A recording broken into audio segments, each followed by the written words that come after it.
بسم اللہ الرحمن الرحیم۔ سوال ہے کہ کیا ایک آدمی کی قربانی گھر کے تمام افراد کی طرف سے کافی ہو جائے گی یا کافی نہیں ہوگی؟ یعنی قربانی صرف ایک شخص کی طرف ایک شخص ادا کر لے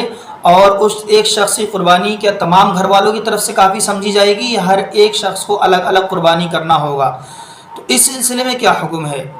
تو دوستو اس کا جواب یہ ہے کہ قربانی کے سلسلے میں سب سے پہلے ہمیں نصاب کو دیکھنا ہے کہ اگر ہم صاحب نصاب ہیں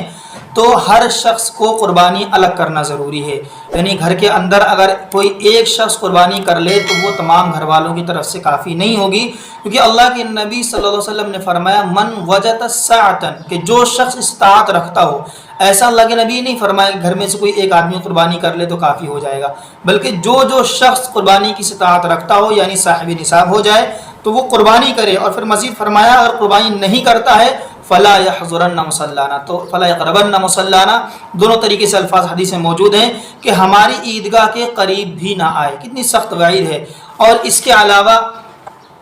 حضرت عبداللہ ابن عباس رضی اللہ عنہ فرماتے ہیں کہ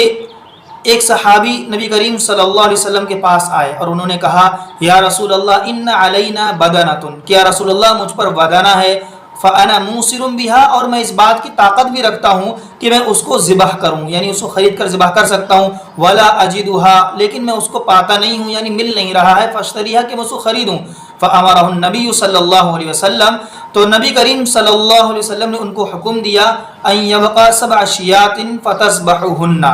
کہ تم کیا ہے 7 بکریاں لو اور ان کو ذبح کرو۔ اس روایت میں آپ دیکھیں کہ ایک صحابی آئے ہیں نبی کریم صلی اللہ علیہ وسلم کے پاس، انہوں نے کہا مجھ پر یا رسول اللہ بدنہ ہے، اور بدنہ کہتے ہیں بڑے جانور کو جس میں 7 حصے ہو جاتے ہیں۔ جب ان صحابی نے کہا کہ مجھ پر بدنہ ہے، ظاہر سی بات ہے نبی کریم صلی اللہ علیہ وسلم ان کو جانتے ہیں اور سمجھ رہے ہیں کہ ان کے اندر اس کے پاس بدنہ کا مطلب 7 قربانیاں ہیں۔ اگر ایک قربانی سب کی طرف سے کافی ہوتی تو آپ صلی اللہ علیہ وسلم یہ فرماتے کہ جاؤ اور ایک بکری لے لو اور ذبح کر دو، سب کی طرف سے کافی ہو جائے گی۔ لیکن اللہ کے نبی بھی فرما رہے ہیں کہ ایک جب بدنہ واجب ہے تو آپ 7 بکریاں لیجئے اور 7 بکریوں کو لے جا کر ان کو ذبح کر دیجئے۔ اس روایت سے پتہ چلتا ہے کہ ایک قربانی کیا ہے سب کی طرف سے کافی نہیں ہے، بلکہ ہر ایک کو الگ الگ قربانی کرنی ضروری ہے۔ آج کل کے دور کے اندر بہت سے لوگ اس غلط فہمی کا شکار ہوتے ہیں، وہ سمجھتے ہیں کہ گھروں کے اندر ایک چولہا جل رہا ہے، یعنی ایک ذمہ دار جو ایک ذمہ دار ہے وہ قربانی کر لے تو سب کی طرف سے کافی ہو جائے گی، ایک آدمی اس قربانی کر دے تو یہ کافی نہیں ہوگا۔ اور رہی یہ بات کہ ایک حدیث کے اندر آتا ہے کہ حضرت ابو ایوب انصاری رضی اللہ تعالیٰ عنہ سے پوچھا گیا کہ آپ قربانی کس طریقے سے کرتے تھے نبی کریم صلی اللہ علیہ وسلم کے زمانے کے اندر؟ تو انہوں نے جواب میں فرمایا تھا کہ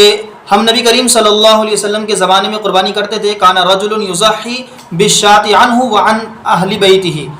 فیاکلون، کہ ہم لوگ ایک بکری اپنی طرف سے اپنے گھر والوں کی طرف سے نبی کریم صلی اللہ علیہ وسلم کے زمانے میں قربانی کیا کرتے تھے۔ تو بعض لوگ اس حدیث کو بیان کر کے سمجھتے ہیں کہ ایک قربانی کیا ہے سب کی طرف سے کافی ہو جائے گی، جبکہ معاملہ ایسا نہیں ہے۔ اس کا جواب یہ ہے کہ یہ جو حدیث ہے یہ نفلی قربانی کے سلسلے میں ہے، یعنی کوئی آدمی پر قربانی واجب نہیں ہے اور وہ قربانی کرنا چاہے تو وہ ایک بکری لے کر کے اس ثواب کے اندر تمام لوگوں کو شامل کر سکتا ہے، جیسا کہ نبی کریم صلی اللہ علیہ وسلم کے بارے میں بھی آتا ہے کہ آپ صلی اللہ علیہ وسلم اس امت کی طرف سے قربانی کیا کرتے تھے اور اس قربانی کے ثواب کے اندر تمام لوگوں کو شامل کیا کرتے تھے۔ حتیٰ کہ آج بھی یہ اگر ایسا ہے کہ اگر آپ نفلی قربانی کر رہے ہو تو آپ اپنی طرف سے اپنے گھر والوں کی طرف سے سب کی طرف سے اس قربانی کے اندر ثواب میں سب کو شریک کر سکتے ہو۔ تو نفلی قربانی کا حکم ہے وہ جو ابو ایوب انصاری رضی اللہ تعالیٰ عنہ بیان فرما رہے ہیں۔ البتہ اگر کسی شخص پر قربانی واجب ہو جائے تو ایک قربانی تمام گھر والوں کی طرف سے کافی نہیں ہوگی، بل ہر شخص کو الگ الگ قربانی کرنا ضروری ہوگا۔